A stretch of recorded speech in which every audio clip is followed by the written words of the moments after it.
Alors la grande question de cette semaine concerne l'école, la maison, et attention, le combo des deux, l'école à la maison. Alors pour, contre, j'ai pas le choix du con, on est confiné. Qui veut mes mômes avant que j'en fasse du hachis? Tant de questions que les Français se posent, car c'est officiel et ça fait trembler les gens qui enseignent eux-mêmes à leurs enfants. Le gouvernement a adopté en première lecture le projet de loi contre le séparatisme et donc envisage d'encadrer plus strictement l'école à la maison afin de lutter contre ce séparatisme. Il faudra désormais peut-être demander gentiment l'autorisation pour instruire soi-même ses enfants. En effet, après avoir séparé l'homme de l'artiste, il ne s'agirait pas de séparer les moutons de leur troupeau. Alors, petit rappel, en France, c'est l'instruction qui est obligatoire, pas l'école. Même si un petit tour de 10 minutes sur n'importe quel réseau social permet de douter sur le fait que la population française ait été instruite. Quand on lit des trucs tels que, je cite, « Excusez-moi de passer du Coca Light », qui est quand même très recherché. Je cherche la recette de la bifle de homard. Plat préféré de Thaïs. Bonjour, je vends une table allongée. Allongée. Quand tu dis à des parents qui sont des missionnaires et qui te répondent que c'est pas leur position préférée, c'est qu'il y a un truc qui va pas.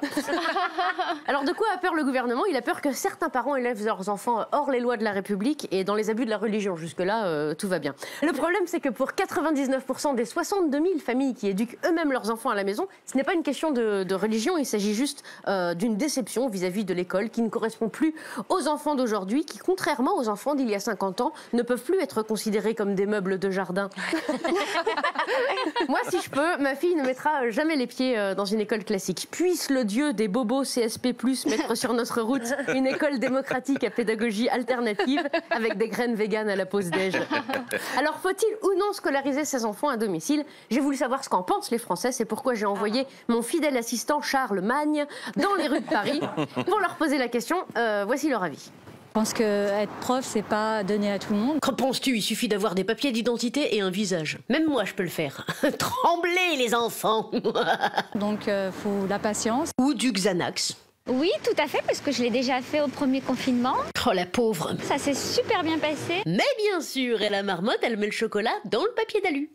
Après, on avait la chance d'avoir une maîtresse qui nous a vraiment fait des polycopiés étape par étape. Étape 1, attacher l'enfant sur une chaise.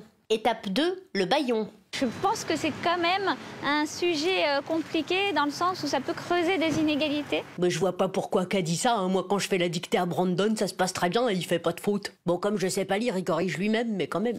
Oui, je pourrais faire l'école à la maison pour mes enfants, mais faudrait que ça soit pour une durée limitée. Genre 20 minutes, c'est bien 20 minutes. Les points positifs, il y en a pas. Bah, ça, c'est fait. Le point positif, c'est qu'on sait ce qui les intéresse. Ah, voilà, ça, c'est bien. Aller vers l'intérêt de l'enfant. On peut donc insister sur les choses qui les intéressent moins. Bah, Le point...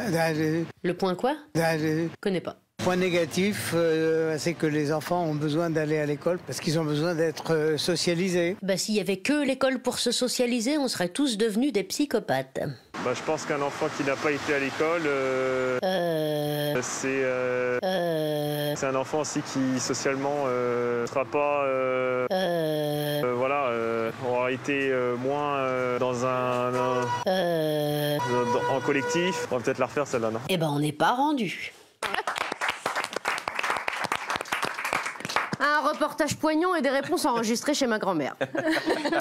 Alors j'entends tout de suite les critiques, ne diabolisons pas l'école. Et non, il y a bien sûr des personnes formidables dans les écoles, des gens qui se donnent corps et âme pour les enfants. Mais il y a aussi des gros déglingos à qui je ne confierai pas le berger allemand de Florence Mendes. Moi, si on me demande mon avis, je le donne. D'ailleurs, si on me le demande pas, je le dis quand même. Je suis contre toute forme d'instruction obligatoire. Je suis persuadée que la nature même de l'être humain, et à plus forte raison de l'enfant, est d'apprendre. D'apprendre vers quoi son intérêt se tourne, quand et si son intérêt s'y tourne. Et pas de s'asseoir pendant des plombes en face d'un mec qui a décidé que tous les lundis de 9 à 10, tu serais hyper intéressé par les mathématiques. Alors le cliché numéro 1, quand on parle d'instruction en famille, c'est que ça fait des enfants antisociaux. Mais éduquer à la maison ne veut pas dire rester dans la maison. Sauf si l'école que tu fais chez toi s'appelle la Natacha Kampuch Academy. Cliché numéro 2, ça fait des enfants mauvais citoyens qui savent pas respecter les règles. Entre nous, si l'école faisait des bons citoyens, ça se saurait. Non, comme on dit dans les réunions marketing chez Always Ultra, les règles sont partout. Par exemple, dire bonjour, respecter le code de la route, c'est vrai, les règles sont partout, il suffit pour s'en apercevoir de traverser la rue. Ça me dit quelque chose, enfin bref. L'école à la maison, l'école à l'école, pas d'école du tout. Comme tout le reste de la parentalité, l'important c'est de faire comme tu le sens et de voir si ça rend ton gosse heureux. En tout cas, avec l'école à la maison, tu sauras répondre à la plus grande question que tous les parents d'enfants scolarisés se posent. Mais qu'est-ce qu'il a bouffé à la cantine?